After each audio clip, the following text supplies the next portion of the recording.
Je suis Khadim Bakessal, porte-parole de l'ONG Urgence panafricaniste Sénégal. Vous, en tant qu'organisation panafricaine, quelle est votre analyse par rapport à la situation aujourd'hui au niveau du Sénégal? Oui, alors merci. Avant de répondre à votre question, nous aimerions d'abord, au nom de notre organisation, l'ONG Urgence panafricaniste, témoigner notre solidarité à tout notre peuple, particulièrement aux familles qui sont impactées directement ou indirectement, donc face à la situation que nous sommes en train de vivre actuellement. Après, comme vous le dites, dans des situations pareilles, il est important de prendre un peu de recul et de pouvoir analyser la situation avec objectivité. Aujourd'hui, une situation pareille, elle a permis de mettre en exergue toutes les défaillances au niveau de la gestion de nos États. Elle a permis de montrer aujourd'hui les limites que nous avons, que ce soit sur le plan économique, que ce soit sur le plan politique, sur le plan sanitaire, etc. Donc on est aujourd'hui face à toutes nos limites de notre système politique, mais également de notre classe politique de façon générale. Et on se rend compte aussi que l'histoire nous donne raison, nous. Parce qu'en réalité, nous avons toujours aujourd'hui lutté pour une bonne gestion, une bonne gouvernance de notre continent.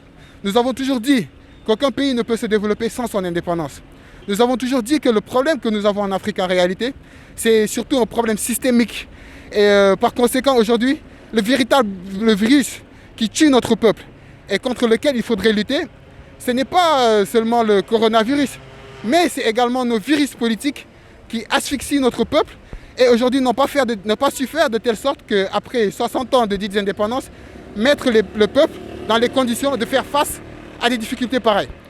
Parce que c'est ça en fait la réalité. Aujourd'hui, la maladie en réalité, nous ne pouvons pas la contrôler. Et les virus, nous ne pouvons pas les contrôler. Ils viennent selon des périodes et ils repartent. Mais ce dont nous devons nous battre pour, ce dont nous devons travailler aujourd'hui nos États, c'est d'être des États suffisamment forts, suffisamment puissants, mais surtout suffisamment autonomes, parce que c'est très important aussi, pour que lorsqu'arrivent des situations pareilles, que nous puissions faire face avec le moins de difficultés possibles. Lorsque par exemple une maladie telle que le Covid arrive et que les médecins nous demandent de rester chez nous pour des mesures de sécurité, au préalable nous devrions avoir travaillé pour que notre population puisse rester chez elle, mais sans prendre le risque de mourir de faim. Nous devons travailler pour que cette population-là, aujourd'hui, toute seule, puisse avoir accès à l'eau, pour qu'elle puisse se procurer les équipements sanitaires, le savon, le gel, etc., etc. Et ça, donc, ça a été notre combat de tous les jours, pour que également, donc, nous puissions également nous prendre en charge par nous-mêmes. Depuis le début de la crise, en fait, nous avons vu aujourd'hui une inefficacité au niveau de la prise de décision. Nous avons toujours dit dès le début qu'avant que la maladie elle ne rentre au niveau de nos pays, il faudrait au préalable pouvoir fermer les frontières en premier. Mais aujourd'hui, qu'est-ce que le gouvernement a fait? Ils ont attendu qu'on ait 2, 3, 4, 5 cas pour qu'ils puissent prendre ses responsabilités pour fermer donc nos frontières. Donc ça, c'est la première chose qu'il faut noter. Deuxièmement, nous avons vu aujourd'hui sa déclaration récemment. Et comme je disais tantôt, ce sont des décisions totalement incohérentes. Parce que vous avez vu que lorsque nous étions à 5 cas, les mesures étaient très sévères. Nous avons fermé les mosquées, nous avons fermé les marchés à temps partiel, nous avons également fermé les écoles, fermé les frontières. Et aujourd'hui, maintenant qu'on se retrouve avec maintenant aujourd'hui plus de 2000 cas infectés, sans compter le nombre de guéris, aujourd'hui les décisions devraient être beaucoup plus sévères. Mais on s'est rendu compte qu'il y a un relâchement. Comme si aujourd'hui le président nous demandait de nous débrouiller avec le virus.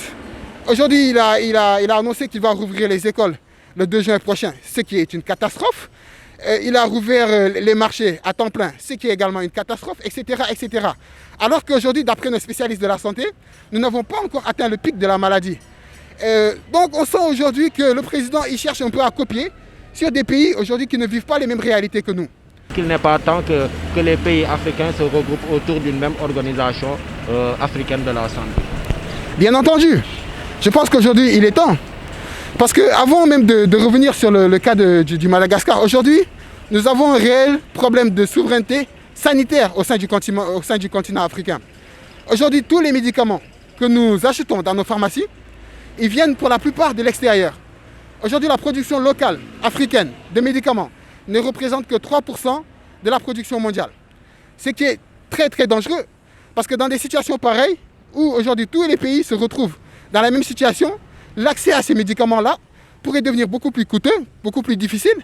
Et c'est pourquoi donc il est nécessaire que nous puissions avoir notre souveraineté au niveau également de la santé. J'aimerais aussi saluer l'initiative du Madagascar. Aujourd'hui, ça fait plaisir qu'un pays africain puisse être sur le chemin de trouver aujourd'hui une solution, un remède face à cette situation que nous vivons. C'est pourquoi également nous appelons les pays africains de façon générale à plus de solidarité. Aujourd'hui, nous devons faire preuve plus que jamais de solidarité et pouvoir donc tester ce remède-là du Covid organique. Parce qu'également, oui, il faudrait également le tester. On ne demande pas aujourd'hui à tous les pays de foncer directement dans ce remède, que c'est un bon remède qu'il faudrait utiliser directement. Mais néanmoins, nous savons que c'est un remède aujourd'hui qui est en train de faire ses preuves parce qu'il a été testé au Madagascar et selon le président malgache, c'est un remède qui est en train de donner de bons résultats. Donc nous pensons qu'aujourd'hui, les pays africains devraient se procurer ce remède-là et faire des essais cliniques pour voir bien entendu ce que ça pourrait donner. Et nous devrons arrêter aujourd'hui de suivre à l'aveuglette l'OMS qui certainement défend aujourd'hui les intérêts de l'industrie pharmaceutique et non les intérêts aujourd'hui de notre industrie sanitaire précisément. Donc nous appelons nos présidents africains à plus de solidarité avec le peuple malgache, mais également avec tout autre Africain qui soit susceptible de trouver des remèdes.